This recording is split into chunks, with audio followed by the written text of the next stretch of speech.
The Statue of Liberty was a gift to America from the French in 1886 as a representation of international friendship, but its story really began more than 20 years earlier in 1865 when Frenchman Edouard de Lebulier proposed that France should create a monument for the United States. It would be a long time before Lebulier's dream was realized. It was not until 10 years later that the sculptor Auguste Bartholdi was commissioned to design the statue.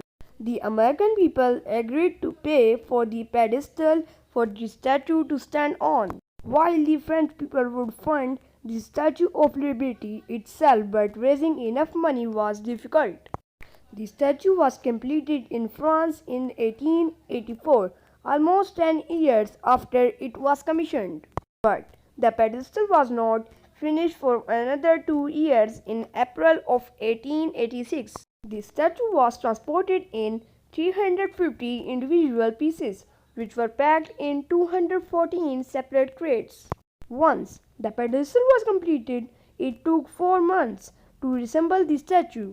On October 28, 1886, President Grover Cleveland dedicated the Statue of Liberty, an event celebrated by bands, parades, speeches, and fireworks. The Statue of Liberty quickly became a famous landmark. For many immigrants who came to the United States through New York, it was their first sight of their new country. The statue depicts a woman in a robe representing Libertas, the Roman goddess of liberty.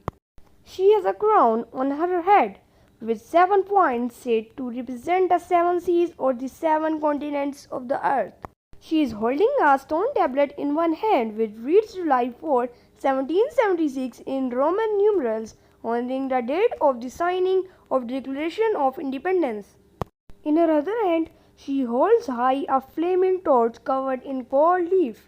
The Statue of Liberty itself is covered in a layer of copper, less than 2 pennies thick.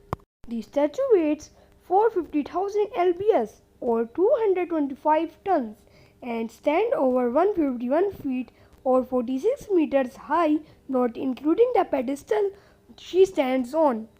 With the pedestal from the ground to the tip of the torch, the Statue of Liberty stands as tall as a 22-story building.